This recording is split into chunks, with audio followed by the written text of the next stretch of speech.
welcome to Vanished Voices. We're your hosts. I'm Jenna. And I'm Shannon.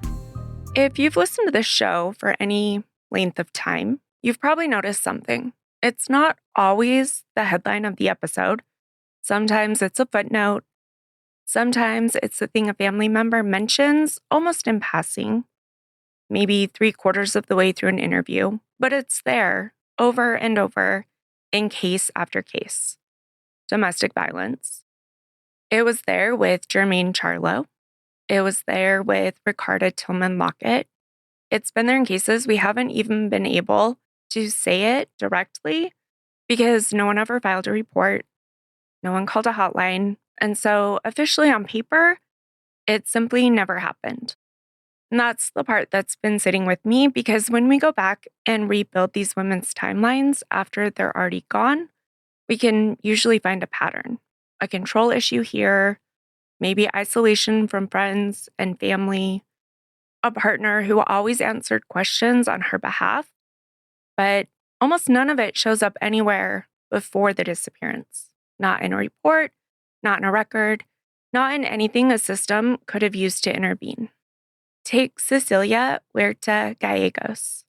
On the night of July 7th, 2019, a home security camera in San Antonio, Texas, caught her walking into the bedroom she shared with her husband. She never walked back out.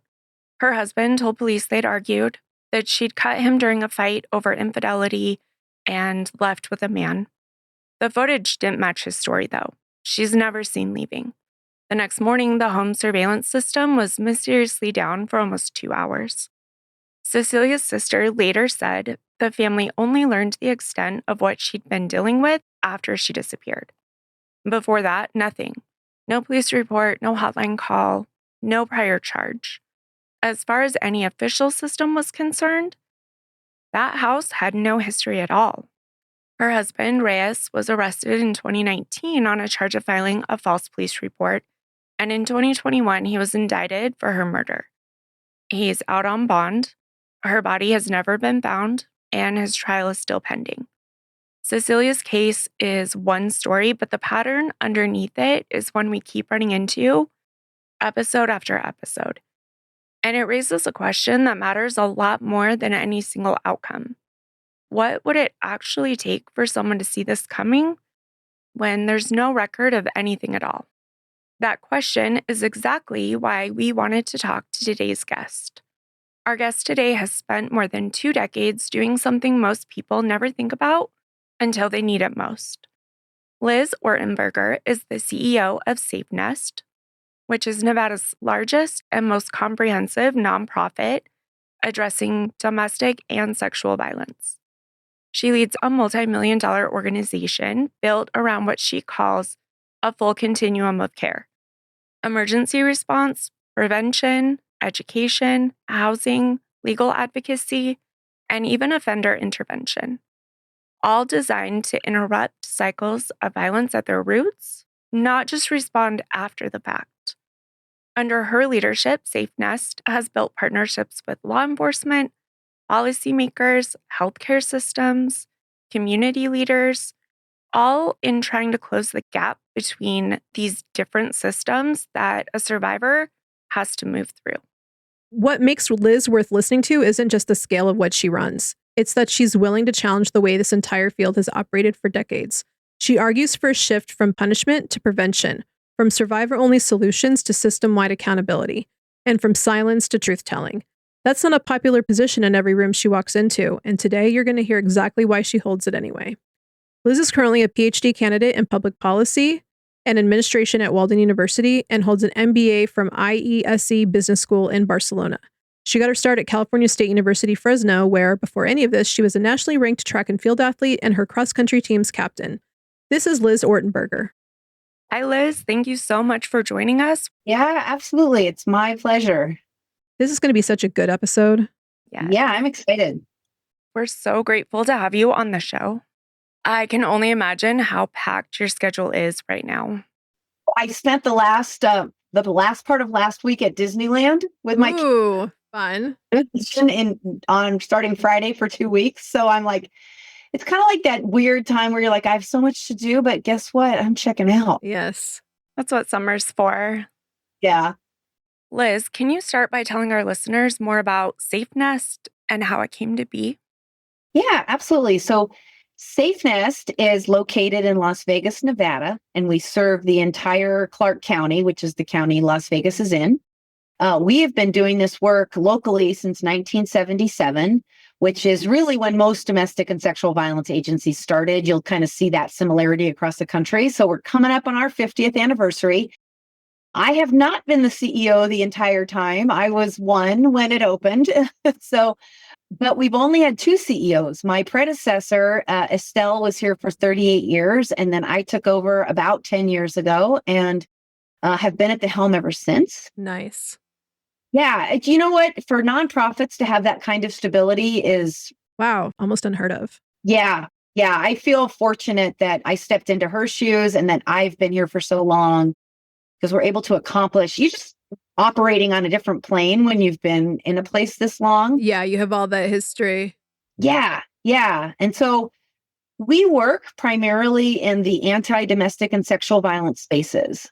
SafeNest is a little bit different because we work with not only the survivors of these atrocities, but also the abusers that cause this. And we work with children who are affected and children that are likely to be the next generations of perpetrators. Oh, wow. We really do kind of, when we say we work to end domestic violence and sexual violence, we really are working to end it. You cannot end these things if you're not working with the perpetrators, Yeah. the potential next generation of perpetrators. Yeah. But for so long, this movement has only dealt with the survivor side. So SafeNest 30 years ago started working with abusers. And then we really, over the last 5 years, have expanded that work into a much larger format. Wow, that's fantastic. And honestly, really unheard of to have a program with that kind of continuity and only two CEOs in almost 50 years. Yeah. Yeah, I know. And you know, I think it shows. I think it shows in our stability and our growth and our relationships with our funders and things like that. Solid. There isn't a change in mission or a change in creep or any of those kinds of things. We are here and just a part of this community and have been for almost 50 years. Wow. So, working directly with perpetrators, what's been the most eye-opening part of that for you? Yeah. So while I've been in this job for 10 years, I didn't come from this work. I came from really youth development. Almost my entire career was in Girl Scouts and the YMCA. And so stepping into this space where we work with abusers, I think because I don't come from this movement, my natural inclination was like, well, why are people abusing? When that question is not asked as much as you would hope, right? We ask a lot of times, like, why doesn't she leave? Why did she get into that situation to begin with? Like, we put a lot of blame on the victim. And we also disbelieve male victims, right? So we have this, like, sort of a society, we have this entire sort of like inability to understand victimization anyway. It's one thing if a drunk driver hits you, everybody gets that. But if it's different than that, if it's like no violence, people are always suspicious, which is unfortunate because victims feel that for sure. But when I started 10 years ago, one of the first things I did was sit in our abusive partner programming to understand what is actually happening. First of all, I wanted to understand our program, but I also wanted to understand, like, why do people abuse, right? And I sort of surrounded myself with literature and all of the great things that have been written over the years. And that was really eye-opening. Like, hurt people, right? You're not violent just because you're violent. You're not violent with someone who the society you're designed to love and protect and partner with without having some of your own pain. Rarely, I will say probably once or twice in my tenure, do we have a true sociopath for whom there is no childhood trauma to this abuse, right? Yeah. So, and even then, we can walk back in sociopath history now and say, okay, let's talk about what childhood trauma looked like for this person. Yeah. But yeah, we have a commercial on the TV here for homeless children. And they really do a smart job. They sort of show a baby and then growing up. And then it's like, at what age do we stop caring that you're a child? Yeah. Like, stop giving money to homeless youth when kids kind of become teenagers. It's the same sort of thing for abusers, right? If we could see that, like, at what point are you not a victim? Well, for abusers, while they're also perpetrating, many of them many of them are survivors of incredibly horrific childhood trauma. And it's just coming out of them in a way that they're abusers and not victims. So it's essentially a learned behavior passed down? Yeah. I say for folks a lot, like if you grew up in a household where your mom, like my ex-husband's mom was this way, like Christmas was like an all out, no stops, right? Christmas was this incredible event at their house. I have so many memorable Christmases from being with her. And if you grew up that way, I see my ex-husband doing a really phenomenal job creating that environment for our kids. I was not brought up that way. Christmas at my house, we're British. So, you're like, Santa came in the night and left your Christmas bag at the end of your bed, which you kind of open by yourself. And then you sort of like do things all day. And then you maybe open one or two gifts at night. Like that's a British Christmas. Oh. You wear a crown from the cracker. But that's what I sort of like, a little bit more festivity, but that's what I recreate for my kids. And so abuse is the same. When you grow up in a household where abuse is a regular, like people get into an argument and there's fisticuffs, you repeat that environment. In fact, the research is really clear. 76% of kids in a generational study growing up in those households repeated that cycle either as victim or as abuser, and in a lot of cases as both. Mutual combat, all those kinds of things are actually real. But when you're growing up in that environment, you repeat that. That's all you know. Without intervention, you will repeat it. Yeah. Yeah, that makes sense. So what does intervention actually look like? Yeah. So one of the greatest, so there's a group called the Alliance for Hope International out of San Diego. They have a summer camp program. Now it's a year-round program. They run across the country. And they have now, I want to say for 25 plus years. It's called Camp for Hope. We run one here for our Las Vegas kiddos. And really what we're doing is we're taking these kids that are really at high risk for repeating these cycles. We're taking them to summer camp for a week. And it's like a normal summer camp experience. So we're giving childhood back. That's one of our goals.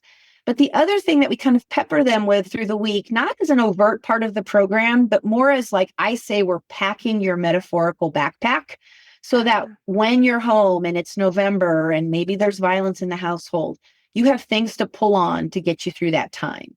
And what we fill that backpack with is not sort of all these therapeutic tools. It's we teach these kids about what we call hope heroes. So these are everyday people who grew up in abusive circumstances that thrived beyond their environment. And it's not like, as much as I love Oprah, it's not Oprah because for most of my kiddos, that feels really unattainable, right? Yeah.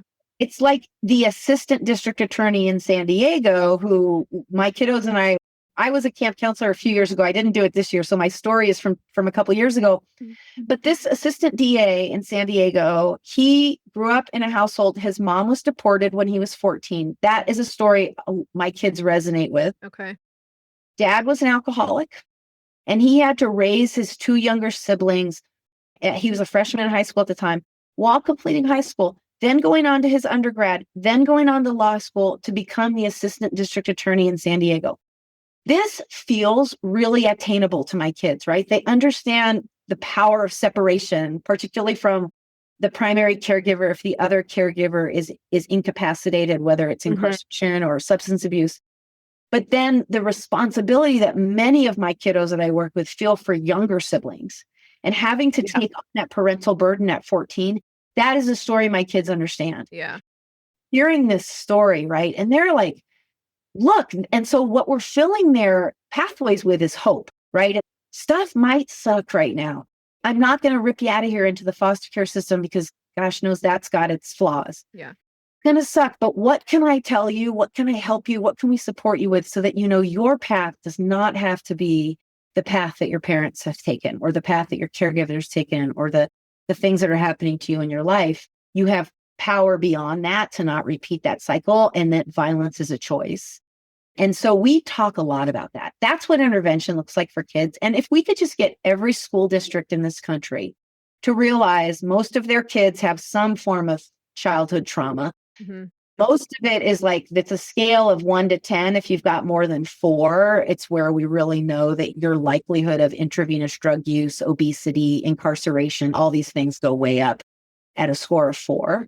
schools could just imagine if everybody had a 4 and instill this hope education throughout. And it's age appropriate for kindergarten and beyond. It has nothing to do with sexual education. It has nothing to do with your religious beliefs. It has nothing to do with anything that should alert any parent group other than I'm providing you with a story from someone in your community who looks and sounds and has struggled like you are, and they have gone on to live their best self. So it's really about teaching resilience.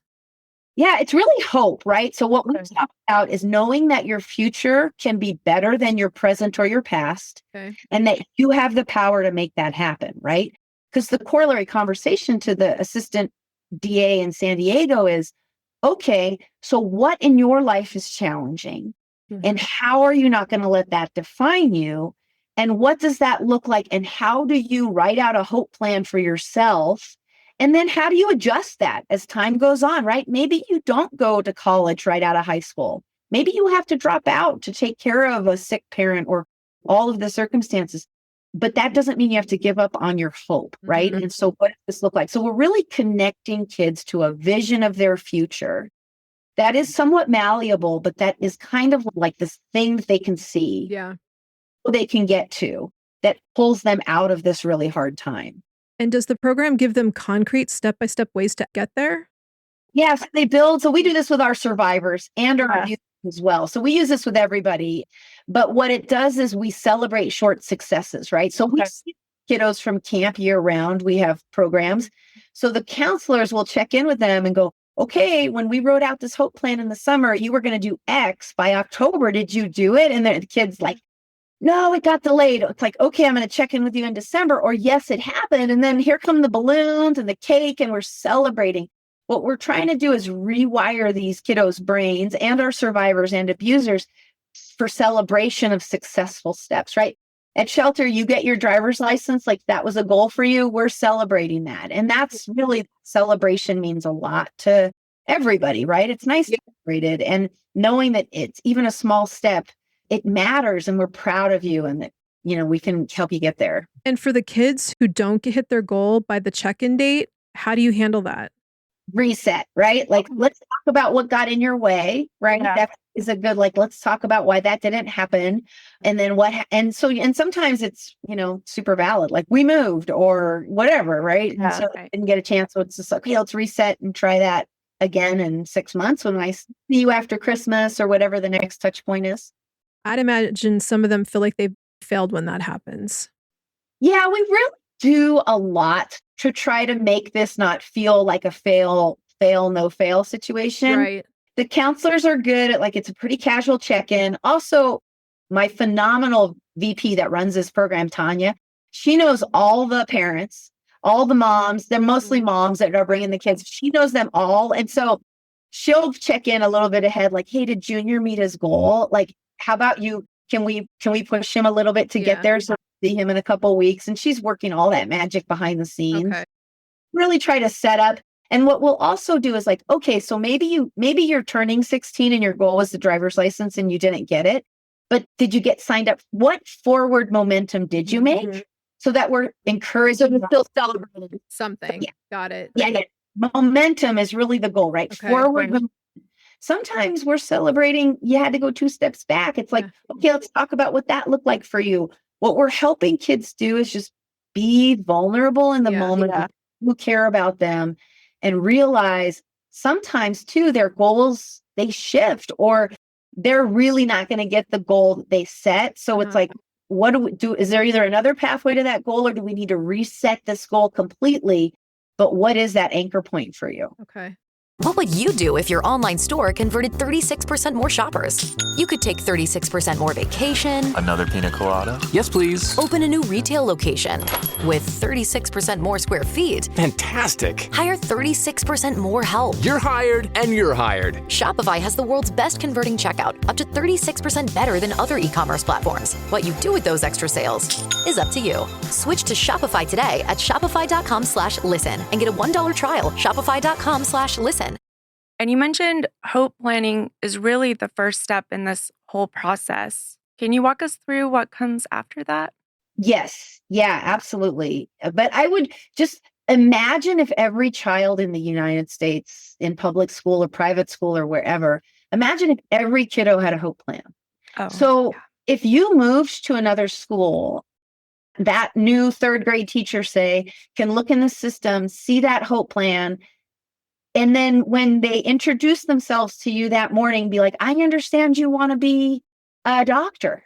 That's so phenomenal. If Yeah. everybody's encouraging kids in this way, even our kids that are most susceptible to risk, right? That are in these environments that every one of us wishes we could do something different about, right? Or they're rotating through the foster care system. That attachment to that plan and everybody's ability to connect with that plan would just be life-changing for particularly our kids that are most vulnerable in these spaces. Absolutely. How did the Hope Planning program come to be? How did it evolve into what it is today? Yeah, so it's really, so there's two. So Casey Gwynn is kind of the father of the Family Justice Alliance for Hope movement. His dad was sadly very abusive. His dad was also, though, a camp guy. He ran camps, and I knew his dad sort of in a sideways in my other life as a camp person. So when I connected with the Alliance for Hope and the Camp Hope program, I was like, oh my gosh, this makes so much sense to me. And that was about 9 years ago. And we just said, yes, we'll run a Camp Hope program, but then also we want to take this hope, the science of hope. One thing that SafeNest does is we're very data driven.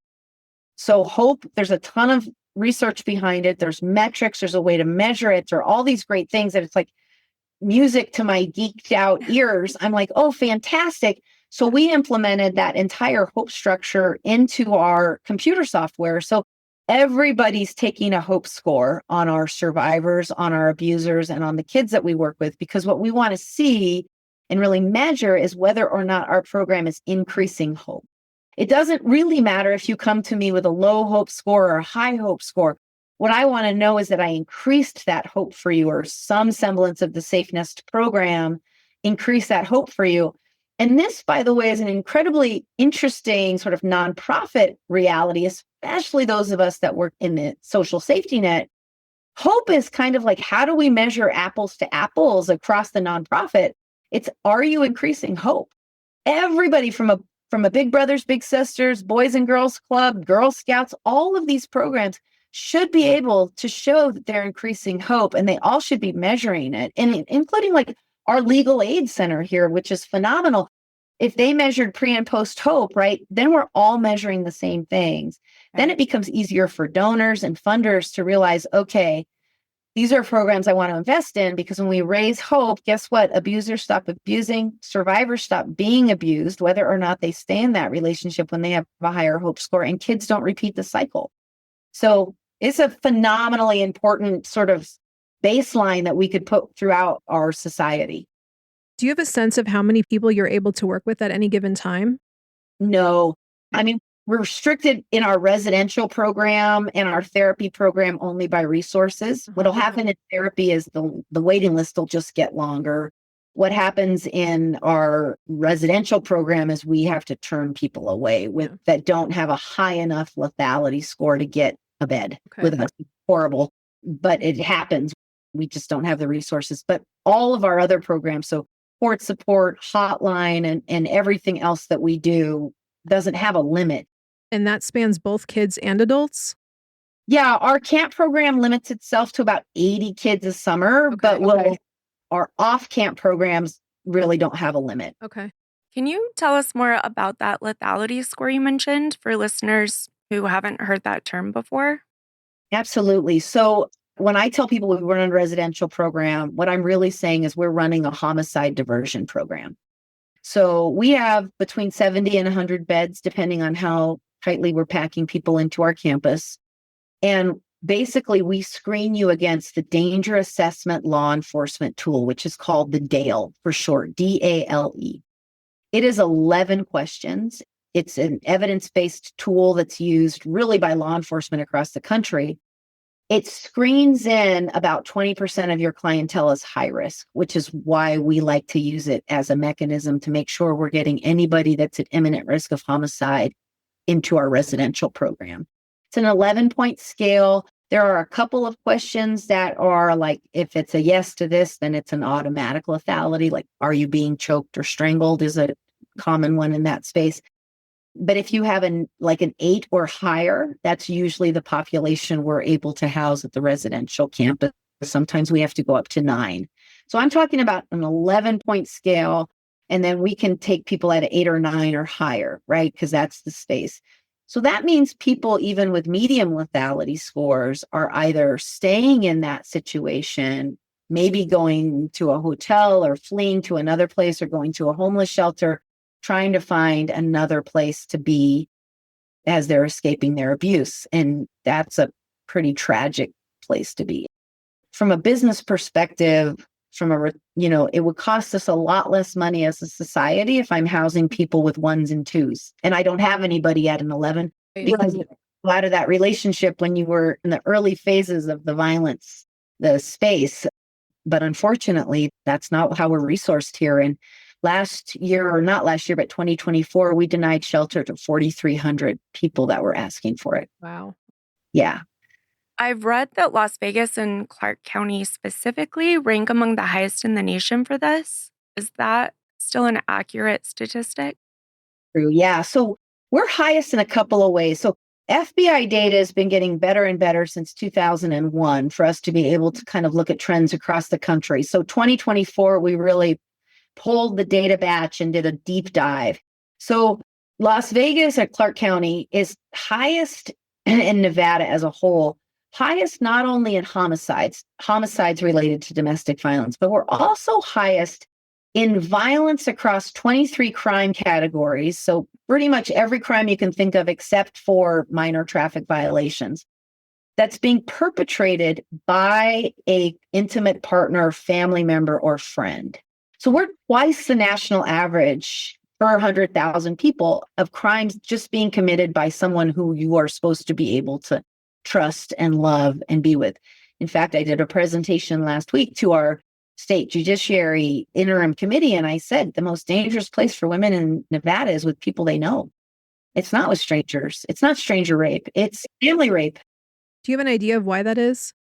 There's a couple reasons I can point to why our homicides are high. Okay. One is Nevada. We are very much the Wild West. So guns are very prevalent here. It's pretty easy to get a gun. And if you look at the correlation between loose gun laws and DV homicides, there's a correlation there. So firearms is one. The other, though, is Nevada is a state in which we rely on really 2 industries, mining and gaming. Those are like the 2 things. We don't have state income tax, so people move here because it's a relatively inexpensive, or it used to be, cost of living. But what that means is we haven't really built out our systems, not just our nonprofit systems, as you've heard me talk about, but we haven't built out our court systems. We haven't built out our civic systems. I think our cities and county do an amazing job with the limited resources they have. But my DAs in my district attorney's office, I have 2 advocates down there. They have 5 assistant DAs for 7,000 cases a year. Wow. My goodness. The result of that under resourcing is there's a lot of plea downs and plea outs. Right.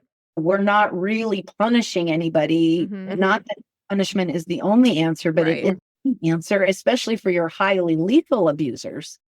And then, if we cycle back one step to family court, we have a largely untrained judiciary in family court. So temporary protection orders get denied. The whole system really broken. I will say a highlight for me in our system is our police department, particularly North Las Vegas and Las Vegas. We work closely with them. We actually go out on about 1,500, 2,000 calls a year on scene with our police to support them. Those officers do a great job. It's tough, especially when you're on your 3rd, 4th, 5th call to that house. Yeah. It doesn't want to leave, and you don't feel like you have the resources as an officer to do anything. Maybe there's not probable cause for an arrest, or maybe before it's a 16-hour hold, he's coming right back. It feels like an endless cycle of which you can do nothing. You're like slow motion watching a train wreck. They do a phenomenal job. And they reach out to you. They do. I do like that. Is that the PS 417 program? Did I say that right? PS 417. You got it. Yeah. So Project Safe 417. 417 is a DV call. It's the code for a DV call, and then obviously Project Safe. So we started that in 2017 and have been running it ever since. It is a phenomenal opportunity for us to connect survivors on scene, because the stat that always amazes me and sort of highlights why this program is important. Only 4% of murder victims the year before they're murdered in DV will reach out to an agency like SafeNest. There's a lot of reasons why that's frustrating, but there's also a lot of reasons why that's a safety mechanism for a lot of survivors. I can understand that, right? But 86% will have an interaction with police. So then let's connect the advocates with the police, right? Yeah. And hopefully we can bring down homicides that way. Before COVID, we had more traction. COVID really slowed everything down, and we're not quite even back at our same on-scene response that we were before COVID. So we're working on it. We also received a large amount of funding from the state to open a campus where survivors can, the goal is 95% of their needs met, non-residential needs met in one location. So the thing that folks don't understand when they so flippantly say, I don't know why she doesn't leave, is if you're reliant on your abuser, which a lot of survivors are for financial means, and he goes to jail, your next stop may be homelessness, with or without kids. And we know domestic violence is the leading cause of homelessness for women and children. So when we can create an environment where you can come in, meet with a housing advocate, get your temporary protection order, get in a workforce development program, start, all of these things can be connected for you. Get your WIC, TANF, all the things that are available to you in one location. Yeah, it's huge. Yeah, we've solved a lot of the disconnect between, I don't understand why a survivor would recant and no-show on the criminal trial. Well, she doesn't want to be homeless. So we can start to cut through some of that for the survivors. The other great thing is, a lot of our survivors return to their abusers. What we don't know is whether or not they're returning for personal reasons, for financial reasons, or what is the reason they're returning. When we can create a campus atmosphere and serve abusive partners, survivors can invite their abusive partners to be part of a program. So you want to stay together, you tell me you're going to change, you're whispering sweet nothings in my ear, sending me flowers, telling me it'll never happen again, which is very common. Prove it. And here's how you prove it. It's a no-cost confidential class. 6 weeks, you go to your class, I go to my class. If there's kiddos, the kiddos go to the kids' class. And we work through a curriculum as partners separately, but we work on it together in between. And I'm going to find out whether or not you really changed, right? Like, we don't give survivors. The feminist movement did a phenomenal job in the 70s of just bringing this epidemic to the public's attention. But we kind of then stopped in our revolution, really, with the 1996 Omnibus Crime Bill, right? We're all like, great, Violence Against Women's Act, hallelujah. Well, it really hasn't done much for the rates of domestic violence, because fundamentally what we didn't really understand is that survivors need choice. And just telling you to leave your abuser, you're asking me in a lot of cases to divorce my entire family structure. And maybe, in a state like Nevada, where joint custody, I might not have custody of the kids. I'm going to have to share custody. This is a lot of stuff you're asking me to do as a survivor who I'm already working through my own trauma. It might just be easier to go back and make friends with the dragon, and I'll just figure it out from there. And many women make that choice, and many men do too. What we can create is a way to make that choice less of like you're just going back to their old behavior. We can provide you some opportunities for that person to engage. If one or both partners choose to do those 6-week classes, what evidence do you have that it's effective? Yeah. So that's a great question, right? And this is a hugely controversial in the domestic violence space. Right? Couples counseling, like Massachusetts even has a law that you cannot go to couples counseling if you've been in a domestic violence relationship for up to, I think it's 9 months after the last abusive incident. And I understand why the domestic violence abusers can be incredibly manipulative. You're not a therapist that's used to dealing with an abuser. and you hand out that 5 languages of love, right? That 5 languages of love is a phenomenal roadmap for an abuser to take advantage of their survivor. Like, you laid it out for them perfectly, right? So the 6 classes is designed to be a starting point. And what it is designed to do is for my therapist that's overseeing the abusive partner is to do an assessment as to whether or not we believe, A, you can take responsibility, and B, if there's a pathway to change. So it's a starting point. So we've done 6. Now, if we feel like you're ready for it, we can go into couples counseling. Okay. And we can work with you together. But we're looking for the abusive partner to take full and complete responsibility for their behavior. And as we're building this out, the idea is even potentially that you would be writing a letter of harm. This is common in transformational justice programs. You're writing a letter of harm to that survivor. We want you to take full accountability for the pain that you have caused.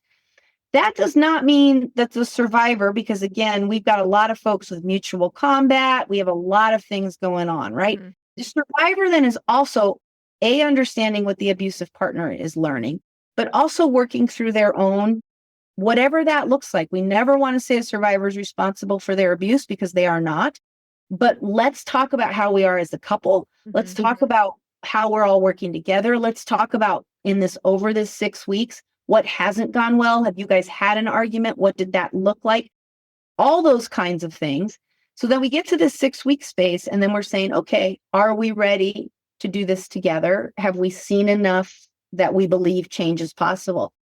If that's true, fantastic. If that's not true, we will provide that honest assessment to the survivor and to the abuser. This is what we're not seeing, right? You're not engaged. You're not taking responsibility. You're continuing to make excuses as if, your behavior is someone else's responsibility. Then what's open to you is another series, whether the therapist thinks that's 3 weeks, 6 weeks. We're trying to get you to this pathway of reconciliation if that's what they both want. We have other cases where they don't want reconciliation, but they have to be able to work together. They have to be able to raise kids together.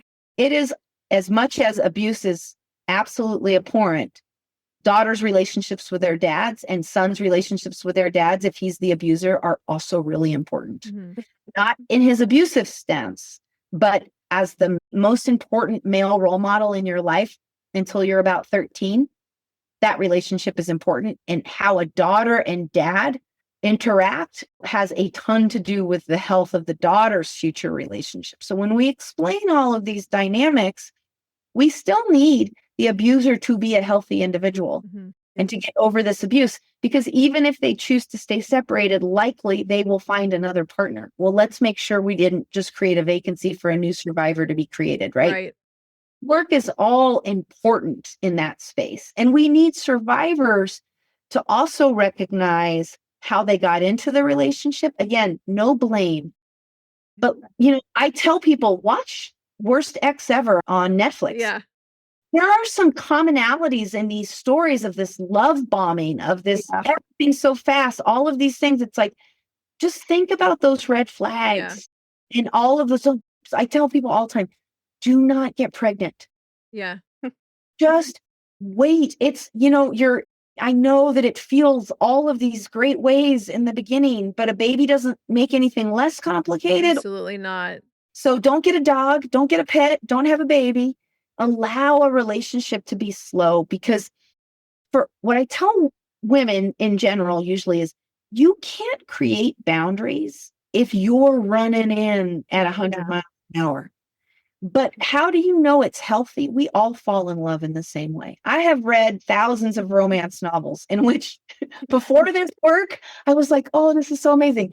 After this work, I'm like, oh, this is dangerous. This is not red flag. This isn't good. But I still enjoy them, sadly. But when they walk in so fast, when everybody rushes in, what you don't have time to do is set boundaries. And that is for folks that have abusive tendencies. They're going to push those boundaries and push those boundaries. If you don't push back, then you either don't know whether or not this relationship is one that can be on a path where you're both healthy, or one where you're kind of just being steamrolled over and you're going to find yourself in a potentially unhealthy situation. Take it slow. It's okay. That's good advice. Very good advice. Yeah. I love it. Watch Tinder Swindler. Then you'll know. Yeah. Oh my gosh, right? Like I would always like you know what frustrates me too is people watch those and they go, well, that would never be me. And I go, I think that is a really unfair position to take because we all fall in love in our brain with these things. And as women, we are sort of pre-wired to take care of the people that come into our sphere, right? And so when, we've fallen in love, our brain's done that thing. And when we start to then see these unhealthy tendencies, particularly what abusers do well, is they talk about their childhood trauma. We kind of move into that mom mode where we're, oh my gosh, let me help you work through this trauma. I tell people all the time, you do not need to be their partner in their trauma. Right. A really healthy boundary is, look, we're fairly new in this relationship. I care about you a lot, but I need for you to engage with someone professional to work through this trauma because I'm not going to tolerate this behavior. And don't allow yourself to be to take bad behavior because they're excusing it with their childhood trauma. You're not a doormat. Mm-hmm. You may be very well intentioned, but the best thing you can do for that person is tell them, look, I want to be here for you, but I need you to get some professional help and work on this because these are boundaries I'm not willing to push. And if that relationship ends, be okay with that. Yeah. You may have dodged a bullet. Exactly. That's very possible. You didn't start a business just to keep the lights on. You're here to sell more today than yesterday. You're here to win. Lucky for you, Shopify built the best converting checkout on the planet. Like the just one tapping, ridiculously fast acting, sky-high sales stacking, champion of checkouts. That's the good stuff right there. So if your business is in it to win it, win with Shopify. Start your free trial today at shopify.com/win. Did some of what we're talking about evolve out of mandatory arrest policies and sentencing reforms going back from the 70s and 80s to now, where those started with good intentions, but we've seen the downstream effects? Yeah, absolutely. So we started out with mandatory arrest, and we started out with mandatory arrest because police weren't taking it seriously. And what happened is a very courageous woman was stabbed 17 times by her husband while police watched on, right? That's sort of the origin story of police having to take some notice, right? And the reason they took notice is not because she was stabbed and lived, but she had the ovaries, I like to say, to sue the city of Torrington. And she got 2.4 million, I think, was the lawsuit, which at the time, right, this is like the late 70s, was massive. Wow. There's a movie about this. This was a whole big thing. So that was step one, where police departments were like, oh, I guess we don't get to just sit back and watch women be abused anymore. We actually have to do something. Then in the early 80s, the Milwaukee Police Department ran a pretty crude, but a research study on violence being less if you arrested the perpetrator. The woman was actually safer. Now, in that research, they say this needs to be replicated before we enact it. But as is true with a ton of domestic violence, well-intentioned things, nobody did more research. Everybody started moving to mandatory arrest. Well, then prosecutors started just dropping the arrest. There were so many arrests because, my goodness, the size and scope of domestic violence is massive. Right. There were so many arrests. Prosecutors couldn't handle it all, so they just started dropping them. So then came no-drop prosecutions. So now we've got mandatory arrest, no-drop prosecution, and then the jails are full. So the judges, I think in Minnesota at the time, were like, look, we can't, this isn't a way for us to do this. We need an alternative to jail time, and that's where batterers intervention programming started. They contracted with a incredibly smart woman named Ellen Pence. She created the Duluth model of batterers intervention. And for a long time, that was the only model. Now there are more models. Mm-hmm. But here's the really frustrating part for me as kind of a researcher, but also someone who works in this space is and I get asked this question all the time, is batterers intervention really worth it? And here's the sad thing, because there's really no prescribed delivery of batterers intervention. There isn't really a way to say, yes, across the board, we know batterer's intervention is helpful. What I can tell you most likely is it doesn't do any harm. But I can't say that there are longitudinal studies that point to it being massively better than nothing. Right. But I don't think it's doing any harm either, right? So it will continue to live until states sort of grow up out of this, like, what are we doing in the space that we're missing this, right? I mean, I did the math for judicial council last week. I think Nevada, which is a relatively small state, is spending between $300 and $1 billion a year on domestic violence. Wow. Batterers intervention programs are not part of that equation. Batterers have to pay for the intervention program. Yeah. So there isn't enough work, right? And if we look at spending on the whole for domestic violence across the country, right, it is a 10x spend on the judicial system versus the nonprofit survivors. So survivors, we spend 10 times more on the abusers, and we're really making absolutely no headway in terms of really being able to say that that is worth the investment. I think we're on the precipice of what's needed is radical change in the space. We did the omnibus crime bill. That's 30 years old now, that really we haven't seen any kind of sustained drop in domestic violence, certainly not in domestic violence homicides.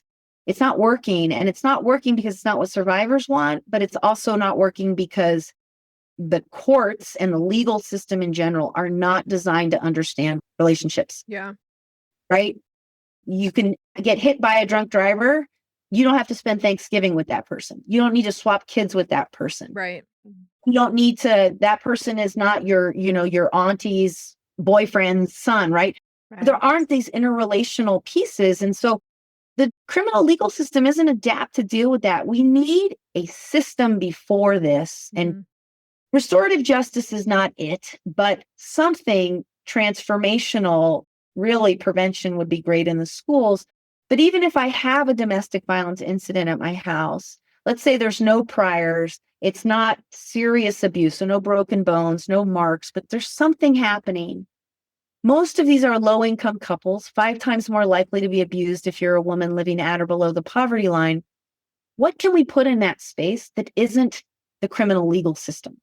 And that's the problem. The criminal legal system, once an abuser becomes engaged in that system, their ability to provide for their family, to live out their life is also incredibly diminished. And in Las Vegas, if you don't have a place to go when you're picked up on that 16-hour hold, you're staying in for 2+ weeks because you don't have a place to go.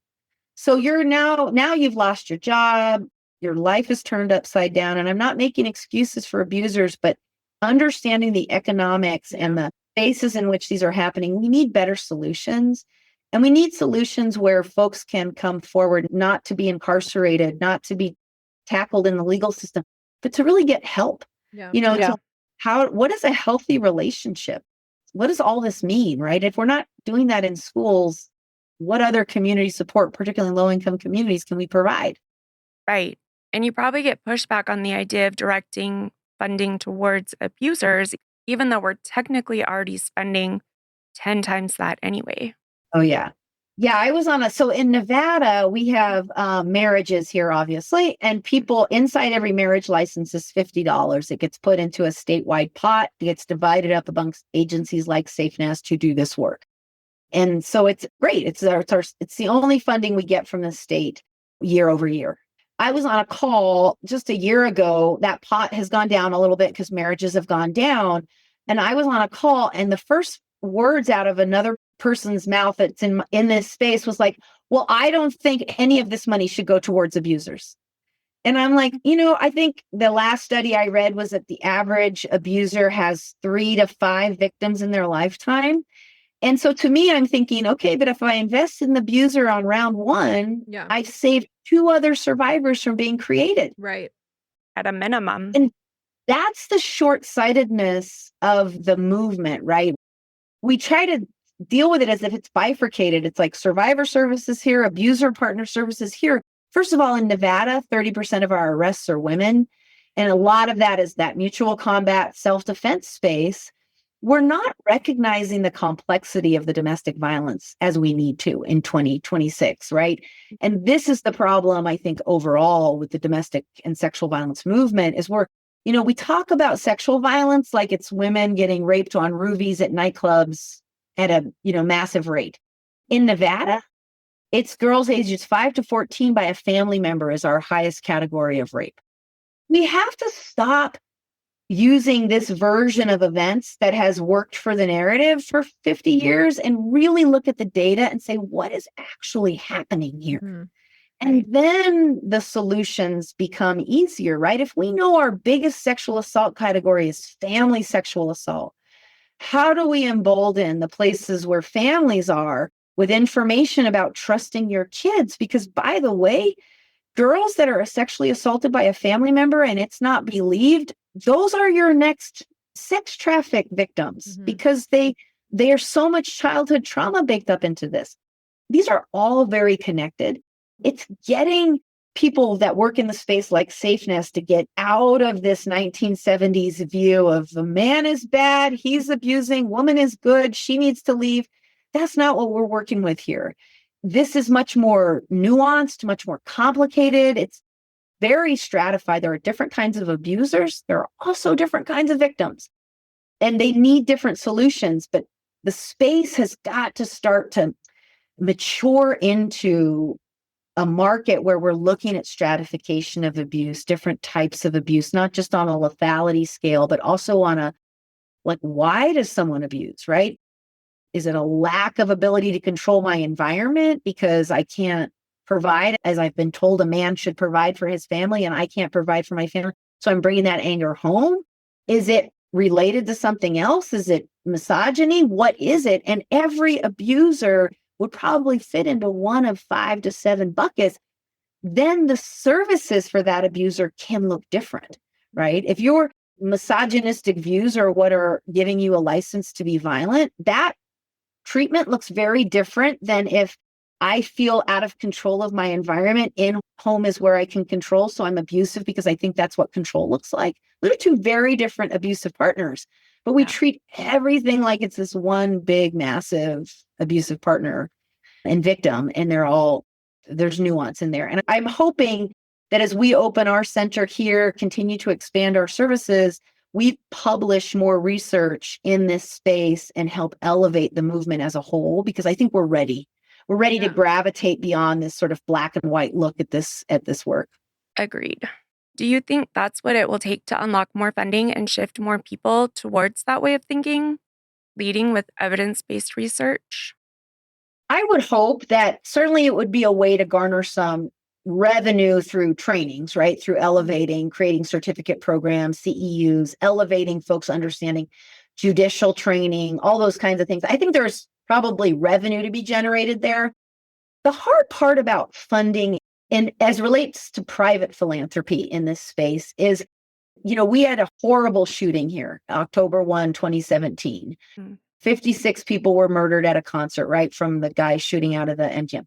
I have equivalent to that every year in domestic violence homicides in Nevada. Getting my community to care about that is really hard, because these are low-income women being murdered behind closed doors. Yeah. We had 56 homicides on the Strip every year. You better believe our county commissioners would actually care about what happened in our community. But because these are low-income women, and because society seems to have an ability to blame these women for their circumstances.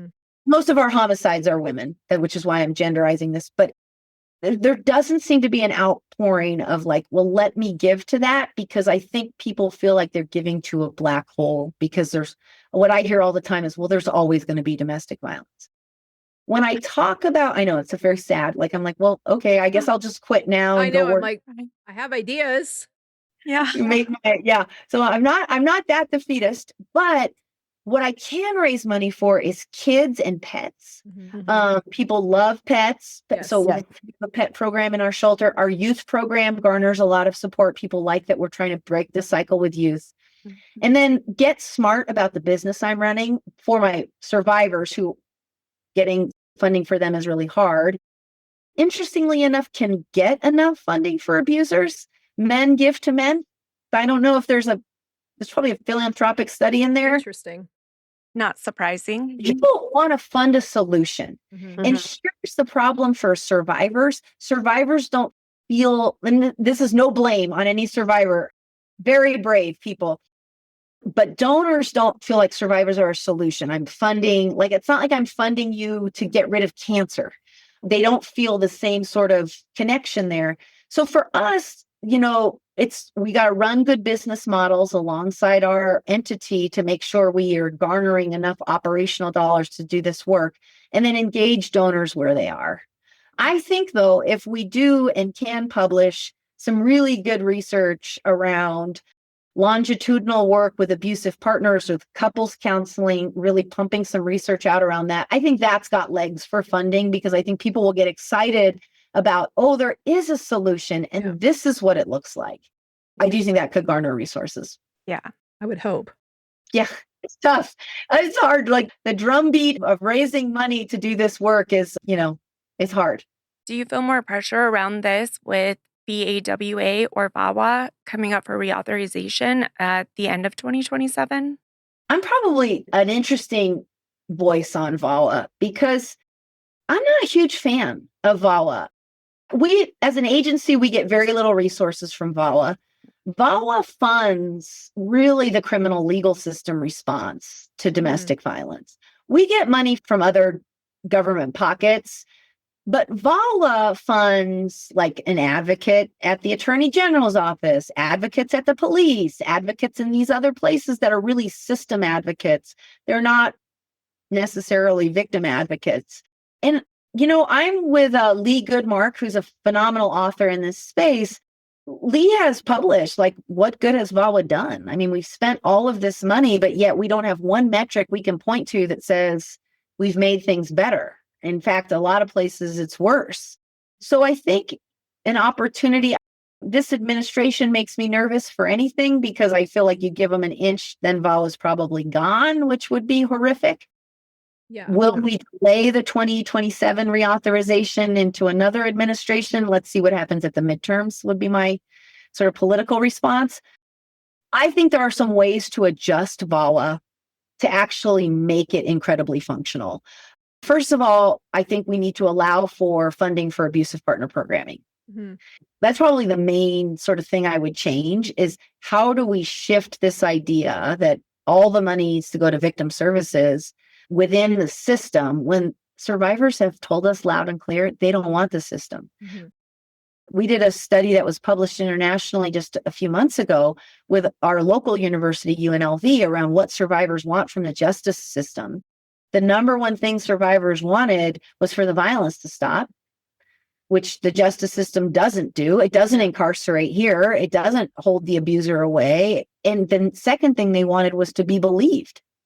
Well, anytime you've ever been through a judicial process, you have to prove at every juncture, were you abused enough? Was it, like, what were the circumstances? Like, were you asking for it? Like, there's so much in our justice system just isn't designed to deal with it. The other thing that justice system is short on is police and everybody within the system are designed to look at the incident that brought you there. Yeah. Domestic violence is not one incident. It is a basket of things that have created an incredibly unhealthy relationship. So we're focused on the last time the abuser hit the survivor. We're not even looking at the last 20 times that happened. And 3 times ago, she hit him. So now the public defender's bringing that up. And now I've got co-occurring violent cases. Let's just drop the case. This is the inadequacy of our justice system to deal with this. Whereas if we shifted that funding to transformational justice, not restorative, transformational justice before, then anyone that it's their first time DV, no prior criminal record, and low level of violence, which is, by the way, probably 60 to 70% of our DV, we can stem that out of the justice system, deal with that in the way that works for the survivor, and then put the 30% of cases actually through the criminal system. This is how you solve for inefficient resources and think differently about how do we do this work. That's the kind of change I'd love to see in VAWA. We cannot just keep throwing money at something that isn't working and say, well, we just need more money. Right. Yeah. I'm not a fan of that plan either. No. No, not at all. I could talk to you all day, but I don't want to take up your whole day. Before we let you go, if someone in our audience has a friend who might be going through this, what's the best thing to say or not say? What's the best thing to do? Yeah, great question. So the common thing for all of us to do on the female side, if we have a girlfriend that comes to us and is like concerned about their relationship, the best thing for us to do is to say, I love you. I'm here for you. If you ever need me, just say broccoli and I'll call 911 or I'll be there. The thing that sometimes we do that we shouldn't do is you've got to leave him. You've got to get out of there. Because while your intention is very different, your actions are the same. Mm-hmm. Survivors are told what to do, and you're telling her what to do strains right alongside with him telling her what to do if it's gendered that way. Right. One of the most important things that can happen in relationships is we believe survivors that come to us. The other is if there is a trusted male role model in the space of the abuser, elicit that person to have a conversation with the abuser. Particularly if there's been an incident that was public, like maybe he's dressed her down at a picnic, or there was something where everybody feels icky about it, but nobody talks about it, right? It's like There's a hush in the room and then everybody kind of scatters. And then, or, she's being talked about like she's a sad sack because she comes into the party kind of depressed and down and he's the life of the party. Know that he probably spent the entire drive to the party telling her how ugly she looked and why couldn't she be ready on time. Mm-hmm. Yep. Understand the space that survivors in. But men can do so much great work in this space with other men. If you are in any male position where you are of authority, either formal or informal, and you believe abuse is happening or negative stuff, do not tolerate people talking negatively about their partners and spouses in your group. And you don't call people out on it in front of everybody because that creates that weird strain that nobody wants to talk about. And then everything's just quiet for a minute. And then it's like, okay, we're all very uncomfortable. Take that person out for coffee or beer and say, look, I care about you. But I am concerned about your relationship because I hear you saying these things. And then let him explain himself for a little bit, whatever, listen to him. But leave that conversation having said, I'm here for you if you need me, but I will not condone that behavior in groups that I'm in. That is the most important thing men can do because what we don't correct, we condone. And when somebody's talking about their wife or partner and saying all these negative things and nobody stops in to say anything, that abuser believes that behavior is okay by the group. So don't condone it, correct it. And you can do that if you're in the position of respect with that person. You cannot do that if you're a new person coming into the group or hierarchical, you're down lower on the totem pole. Mm-hmm. But if you're in a position of respect or as you grow in your career in a position of respect, use that responsibility to make sure all of the people in your care are living healthy relationships. That's great advice. And I don't think it's said enough, especially directed at men specifically. Can you also tell listeners how they can support programs or policy in their own community or city? Yeah, absolutely. So I'm sure every DV program in your community would love a donation. So just Google whoever your local DV provider is. And if you can, most of us take used goods alongside money. And I think most of us always also need volunteers. Mm-hmm. So there's a way to give your time, your talent, and your treasure. If you can and you're connected, you can also be board members in the city of your domestic and sexual violence agencies. That's an incredibly helpful space. So all those things are really, really helpful. And even sometimes just sending your DV agency a note going, I know the work is hard, but I appreciate you. Know that they're working really hard to keep your community safe. And a lot of that work goes unseen. As it relates to policy, one of the most important positions, depending on your community, if your judges are elected or appointed, understand your judiciary because they make a lot of really critical decisions, as does your district attorney, around how domestic violence is prosecuted, taken seriously, not taken seriously.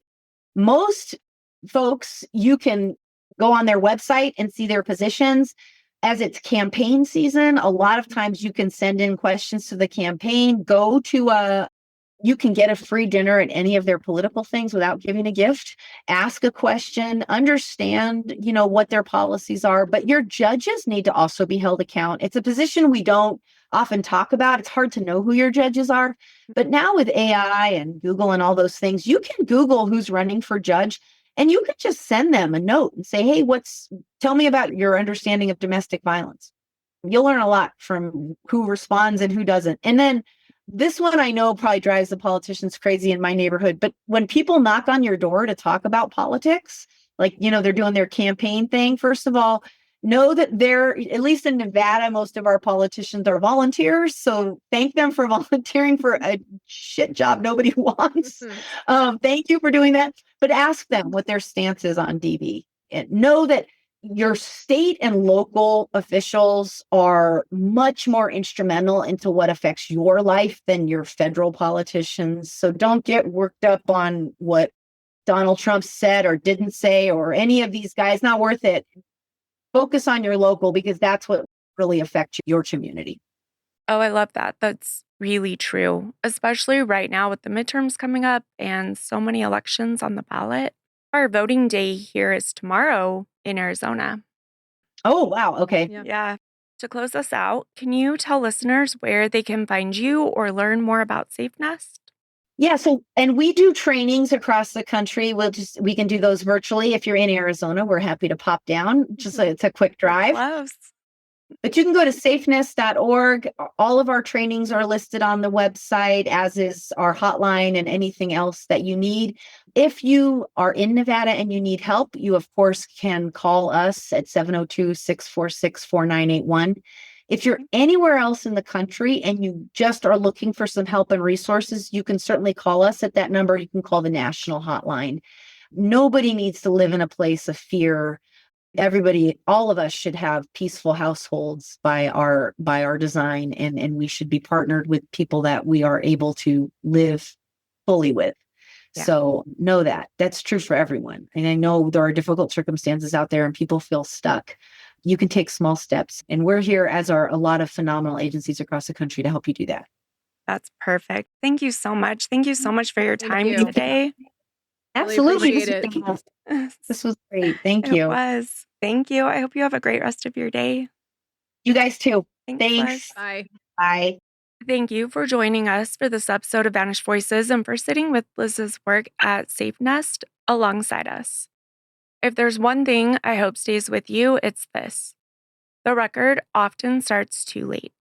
Cecilia's case and so many like it remind us why prevention, not just response, has to be part of how we talk about these stories.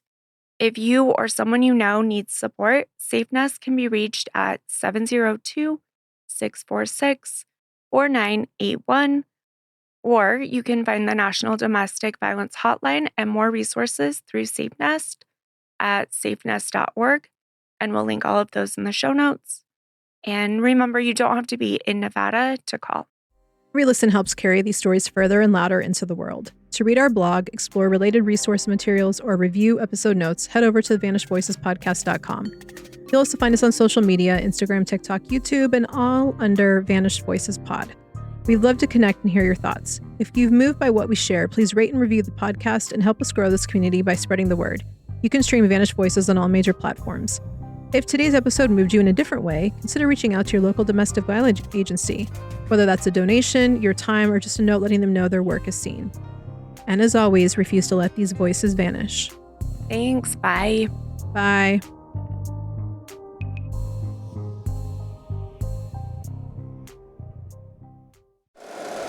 If you like the show, please take a moment to rate, review, and subscribe. It really does help the show to grow. Thank you for listening.